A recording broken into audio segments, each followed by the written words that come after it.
আজকে যারা চায়ের দোকানে, টি স্টলে, বিভিন্ন জায়গায় বসে যারা কোরআনে কারিমের মাহফিলের বিরোধিতা করছেন, আমি তাদেরকে বলছি, কানের মধ্যে ময়লা থাকলে পরিষ্কার করে একটু বসে যান। কেন আপনি এই সমালোচনা করছেন? এই মাহফিল তো হেদায়েতের জন্য ওসিলা মাত্র, কিন্তু কোনো মানুষ কখনো কোনো আলেমের ওয়াজ শোনার পরে হেদায়েত প্রাপ্ত হতে পারে না। হেদায়েত প্রাপ্ত হওয়ার জন্য আল্লাহর অনুগ্রহের প্রয়োজন আছে না নাই? তাম পৃথিবীর মানুষগুলোকে আপনি জানিয়ে দেন, ও দুনিয়ার মানুষেরা, তোমাদের ভিতরে দুটা কারণে আল্লাহ পাক তোমাদের সম্মান মর্যাদা বাড়িয়ে দিবে। এক নম্বর, তোমাদের যাদের অন্তরের ভিতরে আল্লাহ পাক ঈমান নামক দৌলত, ঈমান নামক সম্পদটা দিয়ে দিয়েছেন। দুই নম্বরে, যারা ইলম অন্বেষণ করবে, কোরআনে কারীমকে জানবে, বুঝবে। আল্লাহ বলেন, উতুল ইলম দারাজাত।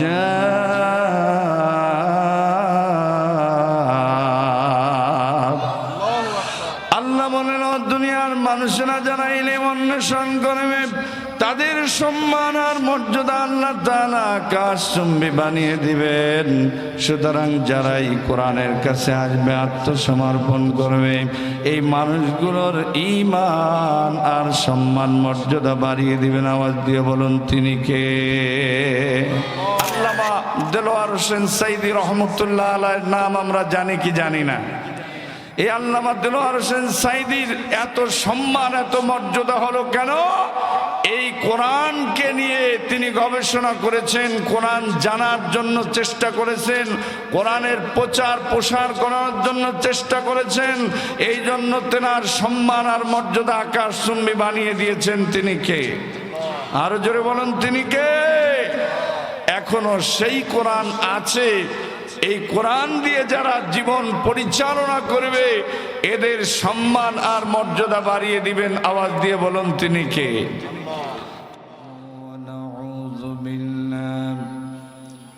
ونعوذ بالله من شرور أنفسنا ومن سيئات أعمالنا من يهد الله فلا مضل له ومن يضلله فلا هادي له ونشهد أن لا إله إلا الله وحده لا شريك له ونشهد أن سيدنا وسندنا وحبيبنا ومولانا محمدا عبده ورسوله الذي أرسله بالحق بشيرا ونذيرا وداعيا إلى الله بإذنه وسراجا وقمرا منيرا فقد قال الله تعالى في كلامه المجيد وفرقانه الحميد أعوذ بالله من الشيطان الرجيم بسم الله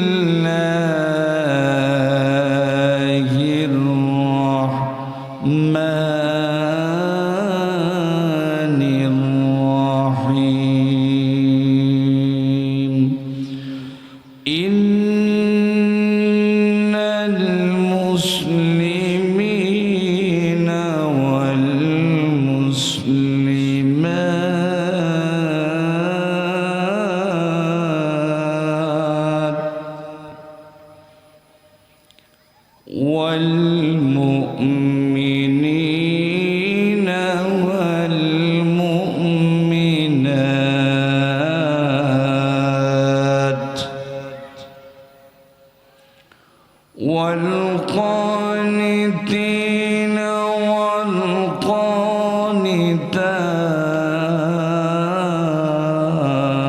والقانتات والصادقين والصادقات والصابرين والصابرات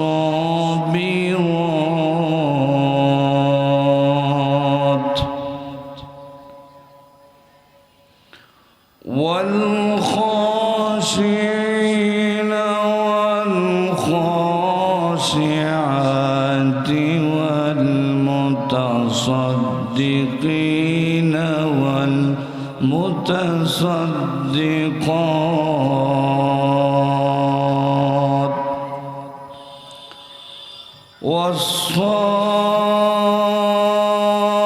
والصائمين والصائمات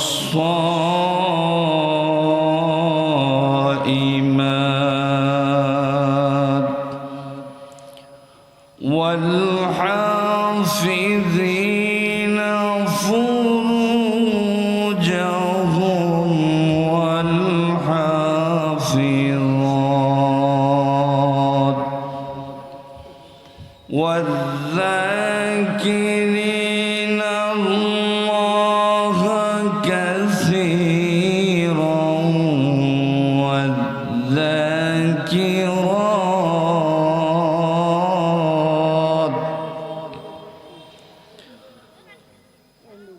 أعد الله لهم مغفرة وأجرا عظيما.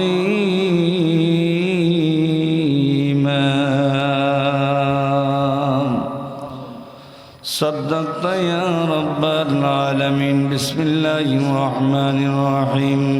حدثنا يحيى ابن بقير حدثنا الليث عن عقيل عن ابن شهاب أن سالما أخبره عن عبد الله بن عمر رضي الله تعالى عنهما قال النبي صلى الله عليه وسلم المسلم أخو المسلم لا يظلم ولا يسلم ومن كان في حاجة أخيه كان الله في حاجته ومن ستره مسلما ستره الله يوم القيامة.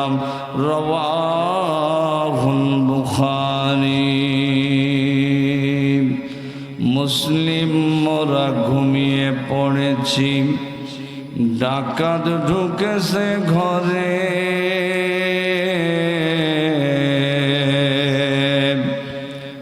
বামপন্থীরা মোদের ইমান কেড়ে নিয়ে গেল, দেখি নাই খেয়াল করে। ঠিক কিনা বলেন? আমি মুসলিম, আমি সংগ্রামী, আমি চিরনবী,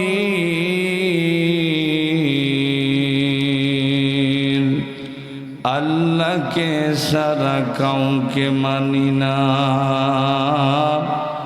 লিল্লাহি তাকবীর। কালিমা পড়েন লা ইলাহা।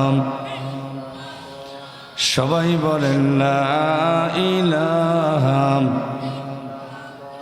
এতগুলো মানুষ কে যেন কার্পণ্যতা করছেন।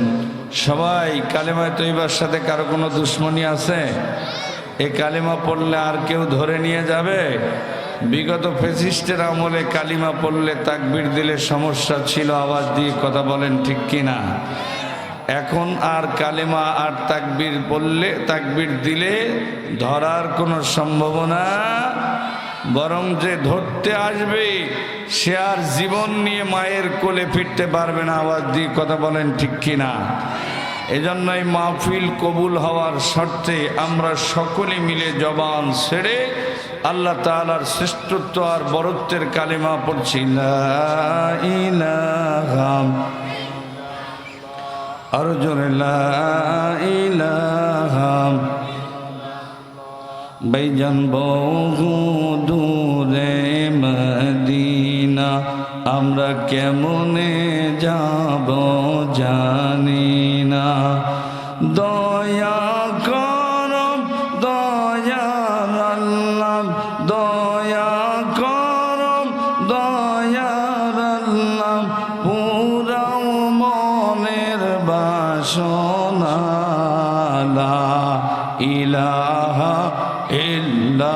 ইল্লাল্লাহ জোরে লা ইলাহা আর জোরে লা ইলাহা সুবহানাল্লাহ ওয়ালহামদুলিল্লাহ লা ইলাহা জোরে লা ইলাহা লা ইলাহা ইল্লাল্লাহু মুহাম্মাদুর রাসূলুল্লাহ। সকলে বলি সাল্লাল্লাহু আলাইহি ওয়াসাল্লাম।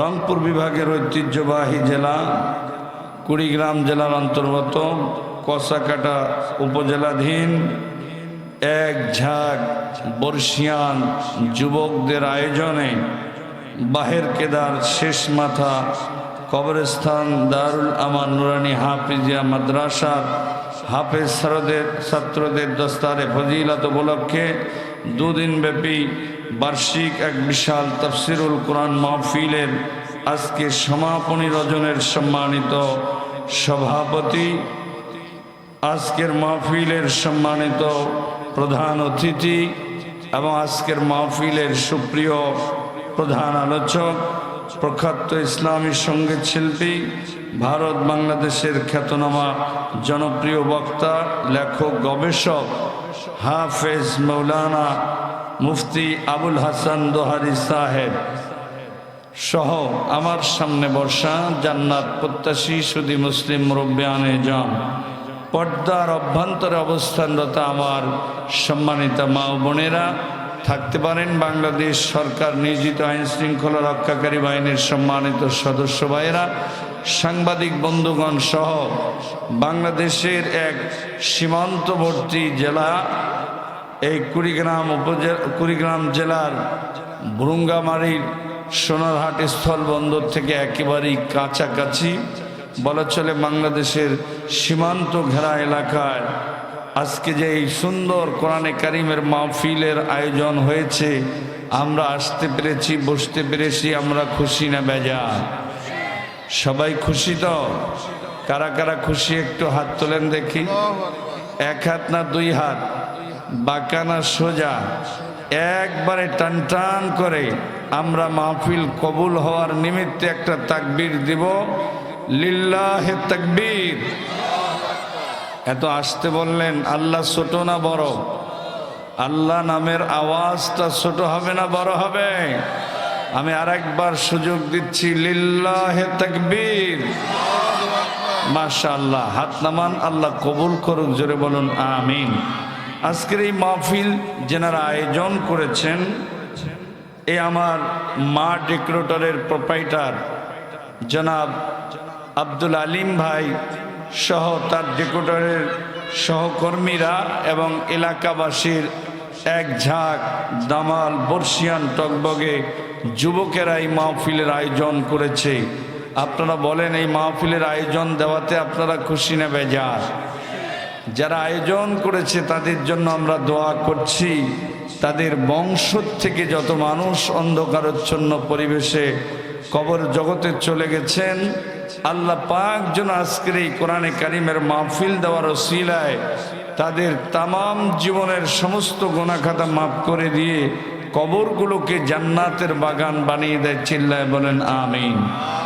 আজকের মাহফিলে যারা আমরা এসেছি, পর্দার অভ্যন্তরে যে সকল মা বোনেরা এসেছেন, আজকের এই মাহফিলে আসা বসাকে কেন্দ্র করে আল্লাহ তাআলা যেন আমাদের সকলের জীবনের গুনাহ মাফ করে এই মাহফিল থেকে গুনাহমুক্ত জীবন নিয়ে বাড়ি ফেরার তৌফিক দান করে, বলেন আমিন।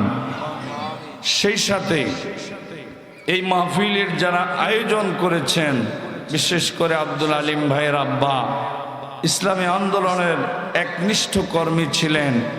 আমি আপনাদের এই অঞ্চলে 2013 সাল থেকে আমি মোটামুটি বিভিন্ন অঞ্চলে এসে থাকি। সুতরাং আমি যতটুকুন জেনেছি, আব্দুল আলিম ভাইয়ের বাবা একজন ইসলামী আন্দোলনের কর্মী ছিলেন। গত রমাদান মাসে তিনি শেষ নিঃশ্বাস ত্যাগ করে দুনিয়ার মোহ ত্যাগ করে পরপারে পাড়ি জমিয়েছেন। শুরুতেই দোয়া করছি আল্লাহ তাআলা সম্মানিত চাচার কবরটাকে রিয়াজুল জান্নাতের বাগান বানিয়ে দেখ, বলেন আমিন। আর একটু জোরে বলেন না আমিন। সম্মানিত উপস্থিতি, আমরা এখন স্বাধীন বাংলাদেশে মুক্ত আকাশে কোরআনের অমীয় বাণী শোনার জন্য ছুটে এসেছি, বলি আলহামদুলিল্লাহ। সংক্ষিপ্ত আকারে দরুদ ও সালাম পড়ছি, সকলে বলি সাল্লাল্লাহু আলাইহি ওয়াসাল্লাম। মোহতারাম হাজরিন, আমার পরে সুদূর ঢাকা থেকে আপনাদের মাঝে এসেছেন আজকের মাহফিলের প্রধান আকর্ষণ। অত্যন্ত গুরুত্বপূর্ণ এবং চমক প্রদত্ত আলোচনা রাখবেন। তার আগে শুধুমাত্র আমি এই মাহফিলটাকে, কেন এই মাহফিলগুলো করার প্রয়োজন, কি দরকার, আজকে তো আপনার ভুরুঙ্গামারি বাজারে, কসাকাটা বাজারে, বিভিন্ন জায়গায় বলা হচ্ছে এত মাহফিল দিয়ে লাভ কি, মানুষ তো হেদায়েত হয় না। এরকম বক্তব্য রাস্তাঘাট, মার্কেট, বাজারে আসে না নাই? আসতে বলবেন না, জোরে বলেন আসে না নাই? বিশেষ করে গ্রামের মোড়ে মোড়ে যে চায়ের দোকানগুলো হয়েছে, এই চায়ের দোকানগুলোকে আর চায়ের দোকান বলা যায় না, বলতে হয় এগুলো হচ্ছে গিবত খানা। বলেন কি খানা? গিবত খানা। আইসা একটা চা আর একটা বিড়ি ধরায়া দোকানদারের একটা পান নেওয়ার পরে এই যে শুরু হলো মানুষের সমালোচনা, এর থেকে আল্লাহর কোরআনের মাহফিলও বাদ পড়ে না। আওয়াজ দিয়ে কথা বলেন ঠিক কিনা? বরং তারা বলে কি এত মাহফিল দেওয়ার কোনো প্রয়োজন নাই, অথচ ওনারা জানে না এই মাহফিল দেওয়াটাই মানুষের জন্য জরুরি। আওয়াজ দিয়ে কথা বলেন ঠিক কিনা? কারণ হচ্ছে এই কোরআনে কারিমের মাহফিলের ফজিলত তারা সঠিকভাবে বুঝতে সক্ষম হয় না, যে কারণে তারা টি স্টলে, চায়ের দোকানে বসে বিভিন্ন কায়দায় মাহফিলগুলোকে ছোট করার জন্য বিভিন্ন বক্তব্য দেয়। আওয়াজ দিয়ে কথা বলেন ঠিক কিনা? আমার বন্ধুগণ, আমার ভাইয়েরা, গভীর মনোযোগ দিবেন। আজকের এই বাহের কেদার যুব সমাজের উদ্যোগে যে মাহফিলটা আয়োজন করেছে, আজকের এই এলাকার মানুষ যদি জানত এই মাহফিলটা আয়োজন করা আমাদের জন্য কত জরুরি, বিশ্বাস করেন দুনিয়ার সমস্ত কাজকে অপেক্ষা করে এই মাহফিলের দিকে ধা ধা করে দৌড়ায় আসতো। চিৎকার মেরে বলুন সুবহানাল্লাহ। আজকে যারা চায়ের দোকানে, টি স্টলে, বিভিন্ন জায়গায় বসে যারা কোরআনে কারিমের মাহফিলের বিরোধিতা করছেন, আমি তাদেরকে বলছি কানের মধ্যে ময়লা থাকলে পরিষ্কার করে একটু বসে যান। কেন আপনি এই সমালোচনা করছেন? এই মাহফিল তো হেদায়েতের জন্য ওসিলা মাত্র, কিন্তু কোনো মানুষ কখনো কোনো আলেমের ওয়াজ শোনার পরে হেদায়েত প্রাপ্ত হতে পারে না। হেদায়েত প্রাপ্ত হওয়ার জন্য আল্লাহর অনুগ্রহের প্রয়োজন আছে না নাই? শুধুমাত্র আজকে আমি আপনাদেরকে বলে দিচ্ছি, লক্ষ্য করুন, এই যে কেদার, বাহের কেদার যুব সমাজ এই সুন্দর কোরআনের মাহফিলের আয়োজন করেছে, তারা কি রকম সৌভাগ্যবান। আল্লাহর নবী রাহমাতাল লিল আলামিন বলেন, দুনিয়ার কোনো বান্দা বান্দি যদি কোনো মজলিসে যায়, কোরআনে কারিমের মাহফিলে চলে যায়, আর যাওয়ার পরে সেখানে যদি কোরআন থেকে একটি আয়াত তেলাওয়াত করা হয়, ওই আয়াতের সামান্য পরিমাণ তর্জমা যদি করা হয়, এতটুকু সময় যদি ওই এলাকার মানুষেরা বসে বসে কোরআনে কারিমের এই আলোচনাটুকু শুনেন, এতটুকু শোনার কারণে নবীজি বলেন ওই বান্দা বান্দির আমল নামায় কি পরিমাণ সওয়াব লিখে দেওয়া হয়। একটা কোরআনে কারিমের আয়াতের 10 শেখার জন্য যদি কোনো আল্লাহর বান্দা বান্দি মাহফিলে চলে আসে অথবা জুমার খুতবায় চলে যায়, এতটুকুন কাজ করার কারণে আল্লাহর নবী বলেন 100 রাকাত কবুল হওয়া নফল নামাজের চাইতেও উত্তম কাজের মধ্যে তারা বসে যায়। আল্লাহু আকবার বলেন। তাহলে এই যুবকেরা আজকের এই মাহফিলের আয়োজন করে ভালো কাজ করেছে নাকি খারাপ কাজ করেছে? আসতে বলবেন, জোরে আসতে বলবেন, আসতে বলবেন না, জোরে বলেন। ভালো কাজ করেছে না খারাপ কাজ করেছে? ভালো কাজ করেছে। শুধু তাই নয়, কোরআনে কারীমের একটা ইলমের অধ্যায় থেকে যদি সামান্য পরিমাণ আলোচনা করা হয়, যেমন আমরা উদাহরণস্বরূপ আমি একটা জিনিস আপনাদেরকে বুঝাই।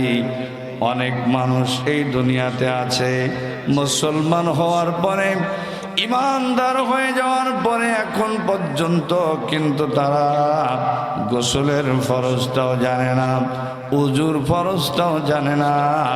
এমন মুসলমান আওয়াজ দিয়ে বলুন আছে না নাই?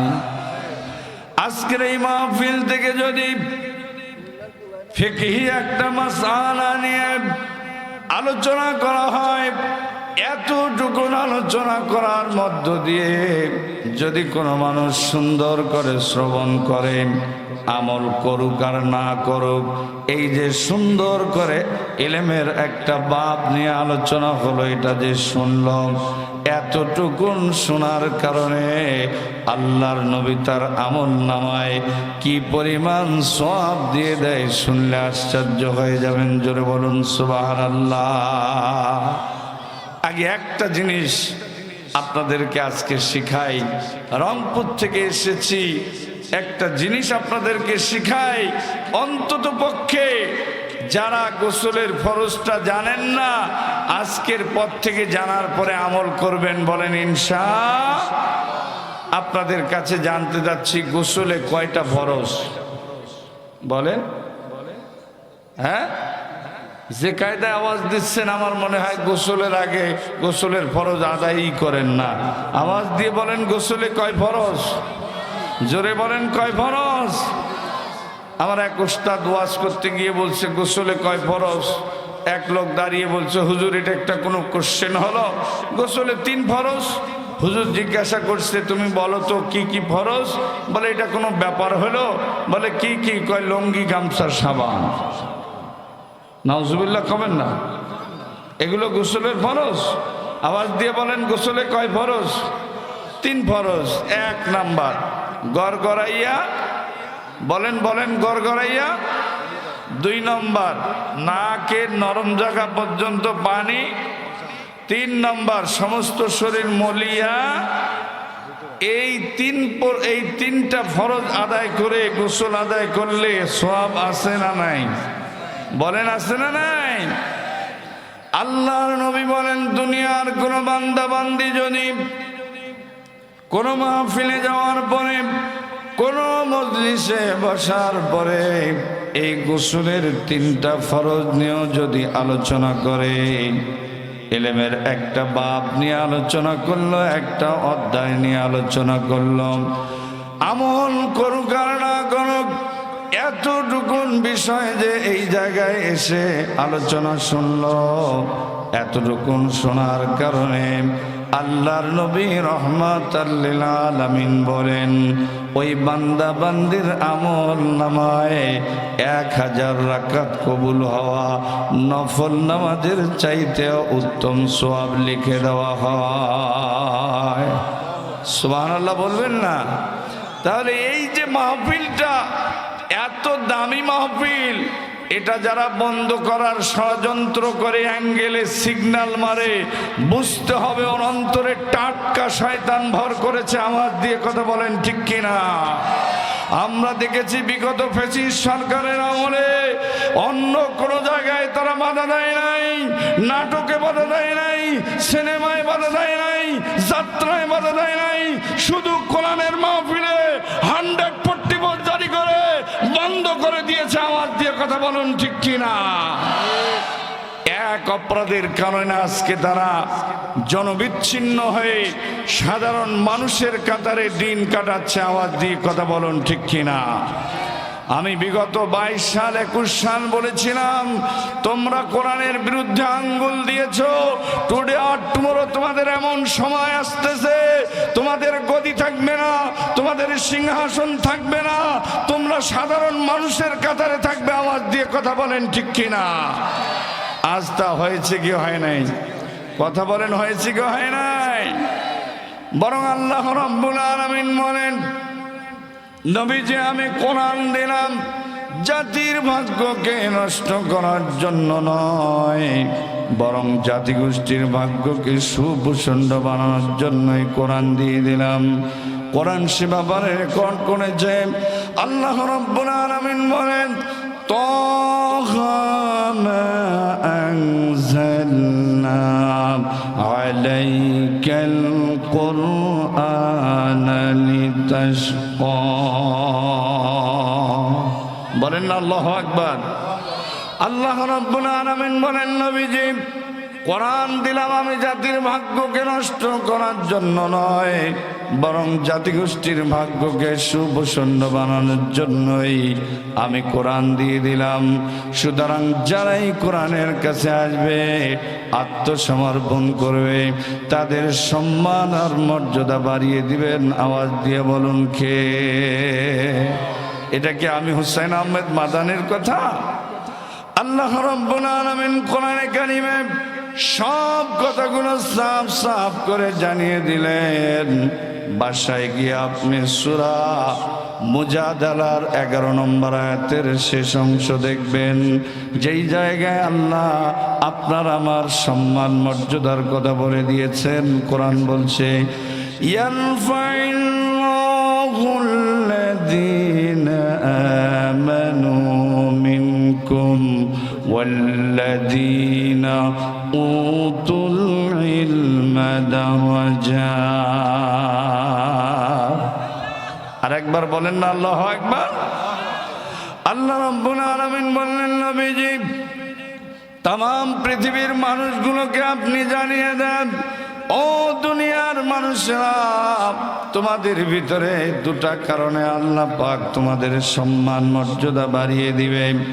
এক নম্বর, তোমাদের যাদের অন্তরের ভিতরে আল্লাহ পাক ঈমান নামক দৌলত, ঈমান নামক সম্পদটা দিয়ে দিয়েছেন। দুই নম্বরে, যারা ইলম অন্বেষণ করবে, কোরআনে কারীমকে জানবে, বুঝবে। আল্লাহ বলেন, উতুল ইলমা দারাজাত।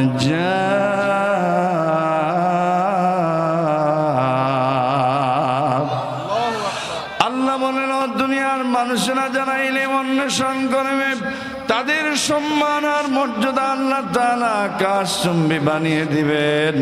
সুতরাং যারাই কোরআনের কাছে আসবে, আত্মসমর্পণ করবে, এই মানুষগুলোর ঈমান আর সম্মান মর্যাদা বাড়িয়ে দিবেন। আওয়াজ দিয়ে বলুন তিনি কে? কেমনে আল্লাহ কোরআনের কাছে আসলে আত্মসম্মান মর্যাদা বাড়িয়ে দেয়, এর একটা দৃষ্টান্ত আপনাদেরকে দিব। সবাই বলেন দিব? আমরা সকলেই একজন মানুষকে কম বেশি চিনি, যার নাম হচ্ছে ডক্টর জাকির নায়েক। কি নাম বলেন? কি নাম? ভারতবর্ষে বাড়ি। এই ডক্টর জাকির নায়েক যখন ডাক্তার ছিল, তখন এই পৃথিবীর মানুষগুলোর ভিতরে কত পার্সেন্ট মানুষ তাকে চিনত বলতে পারবেন? আমাদের একটা সামথিং জরিপ রিপোর্ট আপনাদেরকে শোনাই। সেটি হচ্ছে, যখন ডাক্তার জাকির নায়েক শুধু ডাক্তার ছিলেন, তখন মাত্র বিশ্বের মধ্যে 5% লোকও তাকে চিনত না। কিন্তু এই ডাক্তার জাকির নায়েক যখন ডাক্তারি পেশার পাশাপাশি আল্লাহর কোরআনকে নিয়ে থিসিস করা শুরু করলেন, গবেষণা করা শুরু করলেন, আপনাদের কাছে জানতে চাচ্ছি, বিশ্বের এখন সমস্ত রাষ্ট্রের মানুষের কাছে, মানুষের অন্তরে ডক্টর জাকির নায়েকের জায়গা হয়েছে কি হয় নাই? আওয়াজ দিয়ে বলেন, হয়েছে কি হয় নাই? আমরা মরহুম মকফুর আল্লামা দেলোয়ার হোসেন সাইদি রহমতুল্লাহ আলাইহির নাম আমরা জানি কি জানি না? এই আল্লামা দেলোয়ার হোসেন সাঈদীর এত সম্মান এত মর্যাদা হলো কেন? এই কোরআনকে নিয়ে তিনি গবেষণা করেছেন, কোরআন জানার জন্য চেষ্টা করেছেন, কোরআনের প্রচার প্রসার করার জন্য চেষ্টা করেছেন। এই জন্য তেনার সম্মান আর মর্যাদা আকাশচুম্বী বানিয়ে দিয়েছেন। তিনি কে? আরো জোরে বলেন, তিনি কে? এখনো সেই কোরআন আছে। এই কোরআন দিয়ে যারা জীবন পরিচালনা করবে এদের সম্মান আর মর্যাদা বাড়িয়ে দিবেন। আওয়াজ দিয়ে বলুন, তিনি কে? সুতরাং আমরা যদি আমাদের সম্মান মর্যাদা বাড়াতে চাই, কোরআনের কাছে এসে আত্মসমর্পণ করে কোরআনের বিধিবিধান দিয়ে আমাদের ব্যক্তি জীবন, আমাদের পারিবারিক জীবন, আমাদের সামাজিক জীবন, আমাদের রাষ্ট্রীয় জীবন, আমাদের আন্তর্জাতিক জীবন পরিচালনা করতে হবে। আওয়াজ দিয়ে কথা বলেন, ঠিক কিনা? কারা কারা করার জন্য রাজি আছি? দুই হাত তুলে দেখাই। লিল্লাহে তাকবীর, নারায়ে তাকবীর। আল কোরআনের আলো সংসদে জানো, নারায়ে তাকবীর। আল কোরআনের আলো, গ্রামীণ ব্যাংকের আলো। নাউজুবিল্লাহ, হাত নামান। গ্রামীণ ব্যাংকের আলো ঘরে ঘরে জ্বালো। গ্রামীণ ব্যাংকের আলো যদি ঘরে ঘরে জ্বলে, ঘর ঠিক থাকবে? কথা বলেন। এটা হয়েছে এরকম একটা অবস্থা, ছোট্ট একটা বাচ্চা কাঁদতে কাঁদতে তার নানার বাড়ির দিকে যাচ্ছে। প্রতিমধ্যে একজন মুরব্বী বয়োবৃদ্ধ লোক এই বাচ্চাটাকে ধরে কোলের মধ্যে নিয়ে বলছে, বাবা তুমি কাঁদো কেন? বলছে, চাচা সে আর বললেন না, দুঃখের কথা আজও গেল না আমার মনের ব্যথা। সেটি হলো আমার বাবা 6 মাস আগে আজকের এই কোরআন আল কারীমের মাহফিল থেকে গুনাহ মাফের জন্য যেগুলো শর্ত আল্লাহ কোরআনে দিয়েছেন, আল্লাহ তাআলার কাছে মহা পুরস্কার লাভের জন্য যেগুলো শর্ত আল্লাহ দিয়েছেন, এই শর্তগুলো অনুবাদ আকারে আপনাদেরকে বলে দিতে চাই। চিৎকার মেরে বলুন না সুবহানাল্লাহ। এই দুনিয়াতে যত মানুষ বসবাস করবে, এই মানুষগুলোর ভিতরে যদি মানুষগুলো 10টা কোয়ালিটি অর্জন করতে পারে, জোরে বলুন কয়টা? আসতে বলবেন না, জোরে বলুন কয়টা?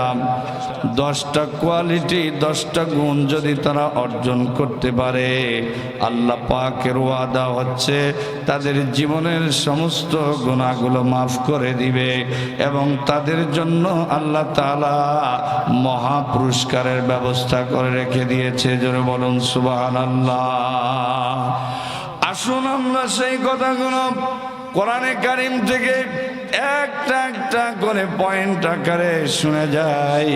এই তথ্যটা আপনি পাবেন কোথায়?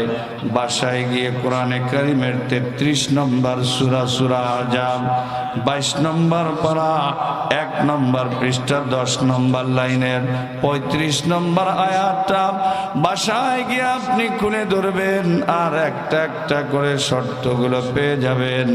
সব শর্তগুলো আপনি মিলাবেন, দেখবেন ঈমান যদি থাকে আপনার 1 গুণ, আল্লাহ তাআলা দ্বিগুণ বানায় দিবে। চিৎকার মেরে বলুন সুবহানাল্লাহ। আসুন আমরা সেই গুনাহ মাফের জন্য, মহা পুরস্কার লাভের জন্য 10টা শর্তের মধ্যে আলোচনার মধ্যে ঢুকে যেতে চাই। আল্লাহ রাব্বুল আলামিন কোরআনে কারীমে আপনার আমার জীবনের গুনাহ মাফের জন্য, মহা পুরস্কার লাভের জন্য 10টা শর্ত দিয়েছেন। জোরে বলুন সুবহানাল্লাহ। এই 10টা শর্তের ভিতরে 1 নম্বর শর্ত হলো, আল্লাহ পাক বলেন, ইন্নাল মুসলিমিনা ওয়াল মুসলিমাত।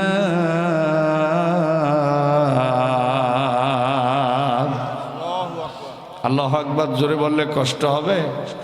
সবাই মিলে একবার বলেন তো আল্লাহু আকবার। সামনের ভাইরা চুপ থাকেন, পিছনের ভাইরা দেখি জাগনা আছে না নাই। এই খাম্বার থেকে এই পাশের লোকগুলো চুপ থাকবেন, দেখি পিছনের ভাইরা তাকবীর দিলে তাকবীর ছোট হয় না বড় হয়? একবার তাকবীর দেন তো, লিল্লাহে তাকবীর। এবার পিছনের ভাইরা চুপ থাকেন, সামনের ভাইরা আর একটা তাকবীর দেন তো, লিল্লাহে তাকবীর। এবার সবাই মিলে ডানে বামে সামনে পিছনে সবাই মিলে একটা তাকবীর দেন তো, লিল্লাহে তাকবীর। এই তো আলহামদুলিল্লাহ, ব্যাটারিতে চার্জও আছে, ভলিউমও আছে। কোরআনে কারিমের তেলাওয়াত শুনে আল্লাহু আকবার বলে এই মাহফিলটাকে মুখরিত করবেন, কষ্ট হবে আপনাদের। সবাই মিলে কোরআনের আয়াত শেষ হলে আমরা তাকবীর দেব ইনশাআল্লাহ। তাহলে আল্লাহ পাক বললেন, ইন্নাল মুসলিমিন ওয়াল মুসলিমাত, গুনাহ মাফের জন্য সর্বপ্রথম শর্ত হলো আর নিশ্চয়ই মুসলমান পুরুষ হতে হবে, নিশ্চয়ই মুসলমান নারী হতে হবে। শর্ত দিয়েছেন কে? আরো জোরে বলেন, শর্ত দিয়েছেন কে? এখন আপনারা বলতে পারেন যে হুজুর 1 নম্বর শর্তে আমরা সবাই পাস, কারণ আমার বাপও মুসলমান ছিল, আমার দাদাও মুসলমান ছিল, আমার 14 গোষ্ঠী সবাই মুসলমান, অতএব 1 নম্বর শর্তে আমরা পাস করেছি। কথা বলেন ঠিক কিনা? আসলে যে মুসলমান আল্লাহ হওয়ার জন্য আমাদেরকে বলেছে, আমরা কি প্রকৃত পক্ষে কোরআন সুন্নাহর ভিত্তিতে আমরা মুসলমান হতে পেরেছি? বলেন পেরেছি? বরং আমরা মুসলমান হয়েছি পৈতৃক সূত্রে। আমার দাদা মুসলমান ছিল, তো সেই সূত্রে আমার বাবা মুসলমান, আর সেই সূত্রে আমিও মুসলমান। আওয়াজ দিয়ে কথা বলেন ঠিক কিনা? আল্লাহ রাব্বুল আলামিন বললেন, দুনিয়ার সকল বান্দা বান্দীদেরকে ডাক দিয়া বলছেন, ও দুনিয়ার মানুষেরা শুনে রাখো, তোমরা যদি তোমাদের জীবনের গুনাহ মাফ করে নিতে চাও, আর যদি আমার কাছ থেকে মহা পুরস্কার লাভ করতে চাও, তাহলে 1 নম্বরের শর্ত হলো তোমাদেরকে মুসলমান পুরুষ হতে হবে, মুসলমান নারী হতে হবে। চিৎকার মেরে বলুন সুবহানাল্লাহ। এই মুসলমান হওয়াটা কত জরুরি! কোরআনে কারিমের অনেক জায়গায় আল্লাহ তাআলা আরো গুরুত্ব দিয়ে বললেন, ও দুনিয়ার মানুষেরা তোমরা শুনে রাখো। কোরআন সে ব্যাপারে রেকর্ড করেছে। আল্লাহ পাক বলেন, ওয়ালা তামুতুন্না ইল্লা ওয়া আনতুম মুসলিমুন। আল্লাহ রাব্বুল আলামিন বললেন, ও দুনিয়ার মানুষেরা তোমরা মুসলমান না হয়ে কবরে এসো না। এখন এই জায়গার মানুষেরা বলতে পারেন যে হুজুর আমরা তো মুসলমান, আমার বাবা মুসলমান, আমার দাদা মুসলমান, আমিও মুসলমান, তাহলে 1 নম্বর শর্ত বুঝি পূরণ হয়ে গেছে। আসলে আমরা মুসলমান কি জিনিস এটাই এখনো বুঝতে সক্ষম হই নাই। আওয়াজ দিয়ে কথা বলুন ঠিক কি না? একজন মানুষ মুসলমান হতে গেলে কি পরিমাণ শর্ত পূরণ করতে হয়, ওই যে তাকায় দেখুন হযরত ইব্রাহিম আলাইহিস সালামের ইতিহাসের দিকে। ইব্রাহিম আলাইহিস সালাতু ওয়াস সালাম 86 বছর বয়সে আল্লাহর কাছে মুনাজাত করে একটা সন্তান চাইলেন।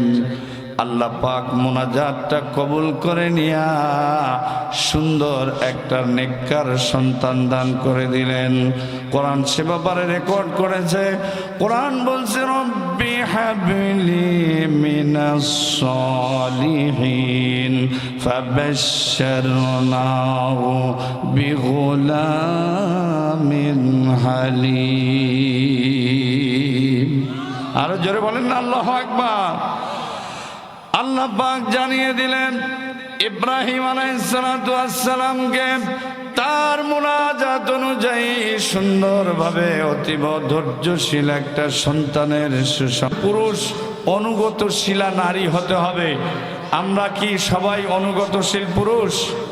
আল্লাহ তাআলার আনুগত্য আমরা মানি? কথা বলেন। আল্লাহর আনুগত্য যদি আমরা মানি তাহলে আমাদের জীবনের গুনাহ মাফ করে দিবেন তিনি কে? শুধু এটা পুরুষেরা করবে না, নারীরাও করবে? নারী পুরুষ উভয় সমান্তরালে করার দরকার। জোরে বলুন আছে না নাই? তারপরে আল্লাহ বলছে ওয়াস-সাদিকিনা ওয়াস-সাদিকাত, নিশ্চয়ই সত্যবাদী পুরুষ হতে হবে, সত্যবাদী নারী হতে হবে। ঘোষণা কার? এখন সমাজে সত্যবাদী লোকের সংখ্যা বেশি না মিথ্যাবাদী?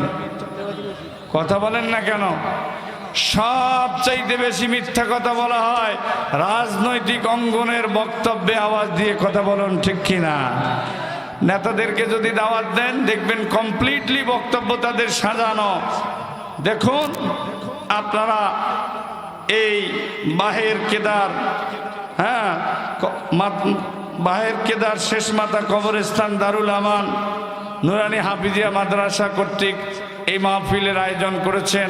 এই মাদ্রাসায় এসেছি, আসার পরে খুব ভালো লাগলো। সত্যি এই মাদ্রাসায় ছাত্র দিলে এই মাদ্রাসার সন্তানেরা যোগ্য নাগরিক হবে। এই বক্তব্য এখানে দিয়ে আপনার কাছ থেকে বাহা নিয়ে এখান থেকে বের হয়ে রাজনৈতিক অঙ্গনে পার্লামেন্টে বসে এই মাদ্রাসা শিক্ষাকে কিভাবে তুলে দেওয়া যায় এই ষড়যন্ত্রে লিপ্ত আওয়াজ দিয়ে কথা বলেন ঠিক কিনা? তার মানে এখানে মিথ্যা বক্তব্য দিয়ে আপনার কাছ থেকে বাহা নিয়ে চলে গেল এমন লোক আমাদের সমাজে আছে না নাই? এই মিথ্যাবাদীরা যদি সারা জীবন বলে আমি ইমানদার, আমি পরহেজগার, আমি মুত্তাকি, আল্লাহ বলে ওরা সবচাইতে বড় চিটার বাটপার, ওদের জীবনের গুনাহ মাফ হবে না। আওয়াজ দিয়ে কথা বলেন ঠিক কিনা? এবার আসেন 5 নম্বর বলছি। আল্লাহ পাক বলছেন ওয়াস-সাবিরিনা ওয়াস-সাবিরাত। এগুলো একটা করে শব্দের ব্যাখ্যা করতে গেলে একটা করে রাত তাফসীর করতে হয়। এই সবরের উপরে কথা বলতে গেলে কোন কোন জায়গায় আপনি সবর করবেন, এই নামাজের বেলায় আপনাকে সবর করার জন্য নির্দেশ দেওয়া আছে কোরআন সুন্নাতে। এখন মসজিদগুলোতে গেলে মনে হয় নামাজ কম্পিউটার দিয়ে পড়া হয়। কথা বলেন না কেন? আমার 2 রাকাত শেষ নাই হইতে ওনার 4 রাকাত শেষ হয়ে বসে আছে, তার মানে উনি আমার চাইতে আরো বড় হাফেজ। কথা বলেন না কেন? আবার মেডিকেল মোড়ে একদিন নামাজে দাঁড়াইছি, এই জোহরের নামাজের নিয়ত বান্ধি দাঁড়ায় গেছি, পিছন থেকে আরেকজনের মোবাইল করোড় করে বাজি উঠছে। আরেকজন আবার নামাজের নিয়তরত অবস্থায় বলতেছে হুজুর বন্ধ করো বন্ধ করো বন্ধ করো। তার মানে তার নামাজ কতটা কবুল হয়েছে আল্লাহই ভালো জানে। আওয়াজ দিয়ে কথা বলেন ঠিক কিনা? তাহলে 4 নম্বরে 5 নম্বরের শর্ত হলো ধৈর্যশীল পুরুষ হতে হবে, ধৈর্যশীলা নারী হতে হবে। কোন কোন জায়গায় সবর করা লাগবে তার ভিতরে 1 নম্বর হচ্ছে আল্লাহ পাকের ইবাদত বন্দুকির ব্যাপারে সবর করা লাগবে। কথা বলেন ঠিক কিনা? নামাজ ধীর স্থির ভাবে পড়া লাগবে, নির্দেশ কার? এরপরে 6 নম্বর বলছি, আল্লাহ পাক বলছেন ওয়াল খাশিঈনা ওয়াল খাশিআত ওয়াল মুতাসাদ্দিকিনা ওয়াল মুতাসাদ্দিকাত। আল্লাহ বলছে নিশ্চয়ই বিনয় পুরুষ বিনয়শীল নারী হতে হবে। এরপরে আল্লাহ বলছে দানশীল পুরুষ দানশীল নারী হতে হবে। এরপরে 8 নম্বর সিয়ামকারী পুরুষ সিয়াম পালনকারী নারী হতে হবে। 9 নম্বর লজ্জাস্থান হেফাজতকারী নারী লজ্জাস্থান হেফাজতকারী পুরুষ হওয়া লাগবে। চিৎকার মেরে বলুন সুবহানাল্লাহ। এই লজ্জাস্থানের হেফাজত এখন আমাদের আছে। যে যত বড় নেতা ও তত বড় পরকীয়ার সঙ্গে জড়িত। আওয়াজ দিয়ে কথা বলেন ঠিক কিনা? বিয়ে করে না, ওরা বিয়ে ছাড়া মাল কামায়, এমন নেতা আমাদের সমাজে আছে না নাই? এদের জীবনের গুনাহ মাফ হবে না। এরপরে 10 নম্বর আল্লাহকে অধিক পরিমাণ যারা স্মরণ করবে যে পুরুষ, ওই পুরুষের জীবনের গুনাহ মাফ করে দিবে কে? যে মহিলা আল্লাহকে অধিক পরিমাণ স্মরণ করবে ওই মহিলার জীবনের গুনাহ মাফ করে দিবেন তিনি কে? এই 10টা শর্ত পূরণ করলে আল্লাহ আমাদের জীবনের গুনাহ মাফ করে দিবে এবং আমাদের জন্য মহা পুরস্কার আল্লাহর জান্নাতের ব্যবস্থা করে রেখে দিবে। চিৎকার মেরে বলুন না সুবহানাল্লাহ।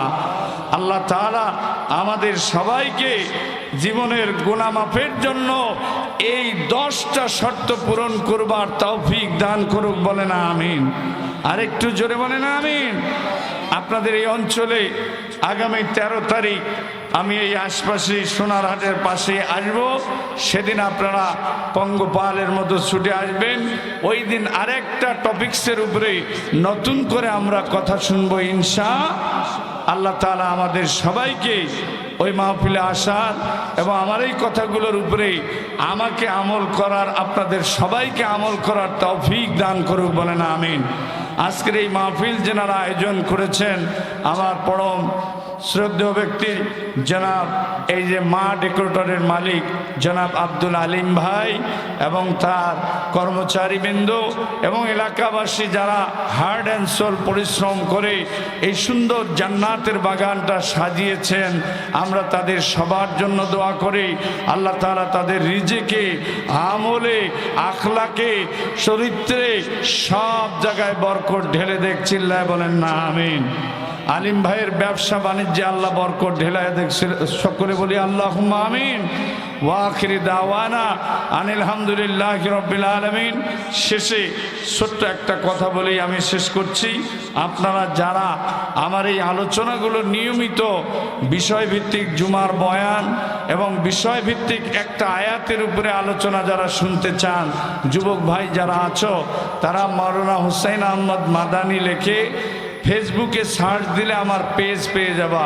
ওই পেজে ফলো বাটনে ক্লিক করলে প্রত্যেক জুমার নিয়মিত আলোচনা পাবা। প্রত্যেক দিনের মাহফিলের আলাদা আলাদা সাবজেক্টের উপরে জাতি গঠনের জন্য আমার যে বক্তব্যগুলো আছে এগুলো তোমরা পাবা। এছাড়াও আমাকে ইউটিউবে খুঁজতে গেলেও হুসাইন আহমেদ মাদানী রংপুর লেখে সার্চ করলেই আপনারা পেয়ে যাবেন। এবং বিভিন্ন মাসলা মাসাইল জানার জন্য আপনারা যদি আমার নাম্বার চান, আমি আপনাদেরকে নাম্বারটা দিয়ে দিচ্ছি 01737960032, 01737960032। তবে মনে রাখবেন, আপনারা ফোন দিবেন প্রতিদিন সকাল 10টার থেকে 1টার মধ্যে, কেউ মিস কল দিবেন না। কল দিয়ে কথা বলার চেষ্টা করবেন। আমার যদি জানা থাকে আমি বিষয়গুলো আপনাদের সমাধান দেওয়ার চেষ্টা করব। এই আশাবাদ ব্যক্ত করে সকলের সুস্বাস্থ্য দীর্ঘায়ু কামনা করে আমার প্রধান আলোচককে বসিয়ে রেখে মাত্র 2-3 মিনিট যে কথা বললাম, ত্রুটি বিচ্ছুতি ক্ষমা চেয়ে নিয়ে বিদায়ী সালাম জানাচ্ছি। আসসালামু আলাইকুম ওয়া রাহমাতুল্লাহি ওয়া বারাকাতুহু।